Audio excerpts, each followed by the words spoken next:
Hello दोस्तों, कैसे हो। तो आज हम बात करेंगे रिलायंस हेल्थ इंश्योरेंस के बारे में। तो उसमें क्या होता है, अगर आप कोई पॉलिसी है जो आप ट्रीटमेंट कराने जा रहे हैं, कोई ऐसा हॉस्पिटल है जो नेटवर्क हॉस्पिटल है, तो उसमें आपको सिर्फ कैशलेस हो जाएगा। उसमें आपको कोई दिक्कत नहीं आएगी। आप जाइए हॉस्पिटल में, टीपीए से बात करिए और आपका कैशलेस हो जाएगा।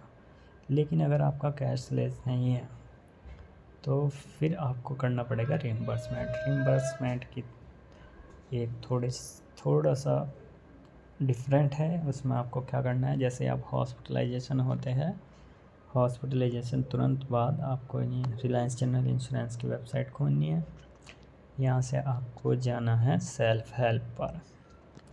सेल्फ हेल्प पे जाने के बाद क्लेम में इंटीमेशन पे जाना है। इंटीमेशन में सिलेक्ट करना है हेल्थ पॉलिसी। हेल्थ पॉलिसी में अपनी एंटर पॉलिसी नंबर डालिए, कंफर्म करिए और यहाँ पे आ जाएगा। आपको वो पूछेगा कौन एडमिट हो रहा है। सपोज आपकी फैमिली में 3 मेंबर हैं, आप है, आपकी वाइफ है, आपका बच्चा है।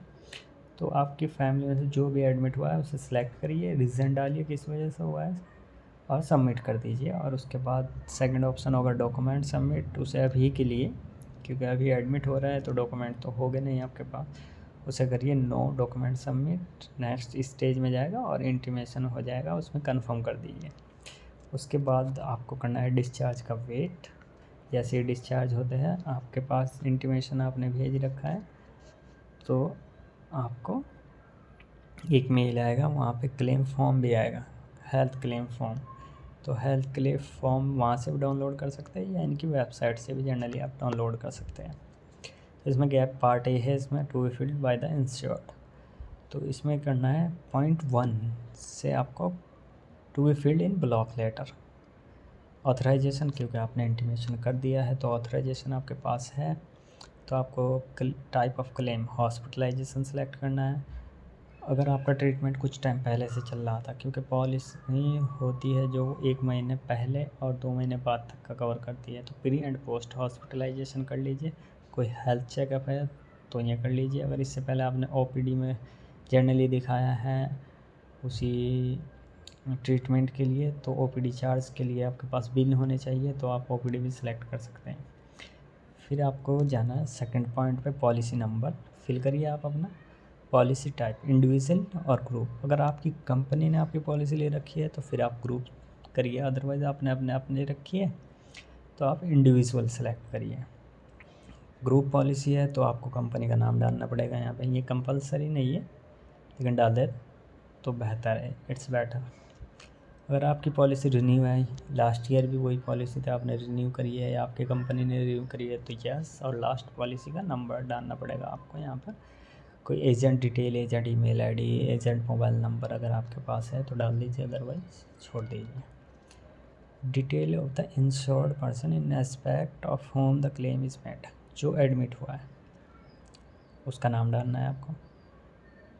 As, percent completed age, gender male और female, relationship with the policy holder.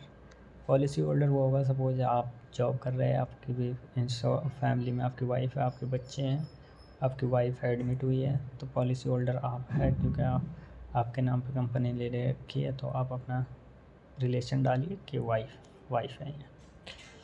आपके जो पॉलिसी कार्ड होंगे उन पर जो HID नंबर होगा आप वो डाल दीजिए यहाँ पे। सम इंश्योर्ड पता है आपको, डाल दीजिए, otherwise no problem. Current residential address डालिए, pin city and pin code ज़रूरी है, स्टेट। इसके बाद आप अपनी पॉलिसी की कॉन्टैक्ट डिटेल चेंज करना चाहते हैं तो यस सेलेक्ट करिए, otherwise there is no change in my contact detail. यहाँ पे अपना मोबाइल नंबर भरिए। पॉइंट नंबर 4, ऑक्यूपेशन भरिए आप, प्रोफेशन बिजनेस है, सैलरीड एग्रीकल्चर इनकम है, सेविंग है। 5th पॉइंट में आप अप टू अपनी सैलरी भरिए, monthly income 20 to 50, 50 to 1 lakh, 1 lakh to above, and then PAN number. Name of the policy holder self, अगर आपकी पॉलिसी और आप एडमिट है तो सेल्फ कर दीजिए, अदरवाइज़ सपोज आपकी वाइफ एडमिट है, पॉलिसी आपके नाम पे है तो यहाँ पर आप अपना नाम डालिए। ईमेल आईडी, मेंबर आईडी, आपका जो एम्प्लॉयर है उसने आपको एक एम्प्लॉय आईडी दी होगी और उसी एम्प्लॉय आईडी आपकी जो हेल्थ पॉलिसी कार्ड है उस पर आपकी एम्प्लॉय आईडी लिखी होगी, तो वहाँ भी देख सकते हैं, आप चेक कर सकते हैं और यहाँ पर डाल दीजिए। वैसे 8th में आता है Clement health insurance policy with any other insurance company. अगर आपका कोई अदर पॉलिसी चल रही है इसके अलावा तो उसे आपको बताना पड़ेगा यस और नो में। अगर है यस है तो फिर आपको पॉलिसी डिटेल देनी पड़ेगी पूरी, कौन सी पॉलिसी है, पॉलिसी नंबर, पॉलिसी कब स्टार्ट हुई है, कब ख़त्म होनी है। देन इसके बाद आता है 9th hospitalisation detail, date of admission, date of discharge. ये बहुत ज़रूरी पॉइंट है, ये आपको डालना पड़ेगा। डायग्नोसिस क्या था, नेचर ऑफ डिजीज़, वो डाल दीजिए आप, प्रिस्क्रिप्शन पे मिल जाएगा या डिस्चार्ज समरी देगा डॉक्टर जो उसमें लिखा होगा। 10th point date of injury, अगर आपकी इंजरी की वजह से एडमिट हुए हैं तो आप डेट ऑफ इंजरी डाल दीजिए। डिजीज़ या कोई सडन डिजीज़ हुई है तो उसकी वजह से, या इलनेस फर्स्ट डिटेक्टेड, या कोई बीमारी हुई थी कब फर्स्ट टाइम कब डिटेक्ट हुई थी तो उसके बारे में डाल दीजिए आप। डिटेल ऑफ द हॉस्पिटल, आपको हॉस्पिटल का नाम डालना है क्योंकि आपका हॉस्पिटल नेटवर्क हॉस्पिटल तो है नहीं, आपको रिएम्बर्समेंट मिलना है तो यहाँ पे आपको हॉस्पिटल की डिटेल डालनी पड़ेगी। Name of hospital, address of hospital, city, pin code, state, telephone या मोबाइल नंबर प्रिस्क्रिप्शन पे मिल जाएगा। जर्नल सी है या आप हॉस्पिटल में किसी से पूछ भी सकते हैं, वैसे प्रिस्क्रिप्शन पर सब कुछ लिखा होता है। नेम ऑफ ट्रीटिंग डॉक्टर का नाम डालना है। रजिस्ट्रेशन नंबर आपको अगर उसके प्रिस्क्रिप्शन पे है या वो दे सकते हैं तो ठीक है, अदरवाइज़ कोई ज़रूरत नहीं है। इसके बाद आता है मेन पॉइंट है जो 13, detail of the amount claimed. आपके पास जो बिल है उसे डालना है। Suppose room rent, nurse charge, doctor consultation, अगर इनके सब के अलग अलग है आपके पास बिल तो अलग अलग बिल अमाउंट और बिल नंबर, बिल डेट डाल दीजिए। अगर अक्सर छोटे शहरों में तो ऐसा होता है कि एक ही बिल बना के देते हैं। टोटल अमाउंट डालिए, बिल नंबर डालिए, बिल डेट डालिए और फिर लास्ट रॉ में जा करके इस कॉलम में टोटल अमाउंट डाल दीजिए आप। फिर यहाँ चेक कर लीजिए आपके पास क्लेम फॉर्म फिल है पूरा क्योंकि आपने कर लिया है। डिस्चार्ज समरी है, हॉस्पिटल बिल है, हॉस्पिटल पे पेमेंट रिसीट है आपके पास। तो ये आपको चेक लिस्ट है जो चेक करना है। इसके बाद आता है policy bank detail. Policy bank detail 14, 15, 17, 18, 19 और 20 में आपको अपने बैंक अकाउंट नंबर डालना है। पॉलिसी होल्डर है जो उसे अपने बैंक अकाउंट डिटेल डालने हैं।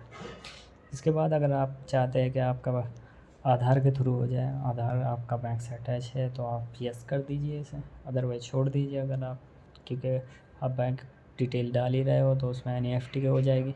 अदरवाइज़ आप चाहते हो कि आधार के थ्रू हो जाए तो आधार नंबर डालिए अपना, यस कर दीजिए इसे, वो आधार के थ्रू आपको भेज देगा। पार्ट बी ये आपको, अगर आपकी ग्रुप इंश्योरेंस पॉलिसी है आपकी कंपनी ने ले रखी है तो आपको इसे फिल करने की ज़रूरत नहीं है।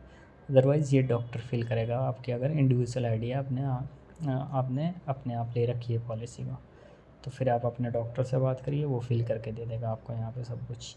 इसके बाद ये टर्म एंड कंडीशन है, पढ़ना चाहिए आप पढ़ सकते हैं। और ये signature of the account holder. और सबसे मेन पॉइंट ये है कि आपको जब आपने इंटीमेट सपोज आज करते हैं, 2 दिन बाद आप डिस्चार्ज होते हैं, विदिन 15 डेज आपको क्लेम करना है, अदरवाइज़ वो दिक्कत करेगी। इसके बाद एक ऑप्शन और होता है, अगर आपने रिलायंस इंश्योरेंस की सेल्फी ऐप डाउनलोड कर रखी है, आप अटैच पॉलिसी पे जाइए, हेल्थ पॉलिसी नंबर डालिए, गो करिए, कंपनी डिटेल डालिए, आपकी यहाँ पे अटैच हो जाएगी। उसके बाद आप क्लेम स्टेटस में जाइए क्योंकि आपने इंटीमेट कर रखा है तो क्लेम में जाने के बाद आपको शो हो जाएगा वो, वहाँ पर जाकर आप अपने डॉक्यूमेंट अपलोड कर सकते हैं। 4-5 मेन डॉक्यूमेंट होते हैं, डिस्चार्ज समरी होती है, प्रिस्क्रिप्शन होता है, कैंसिल चेक लगाना होता है बैंक डिटेल की वजह से, और अपनी रिसिट, फाइनल बिल जो होता है उसकी रिसिट लगानी पड़ती है, फाइनल बिल। तो उसके बाद विदिन 15 डेज़ ये आपका क्लेम सेटल कर देगा। Thank you for watching. अगर वीडियो अच्छा लगा हो तो please like, share and subscribe. Thank you.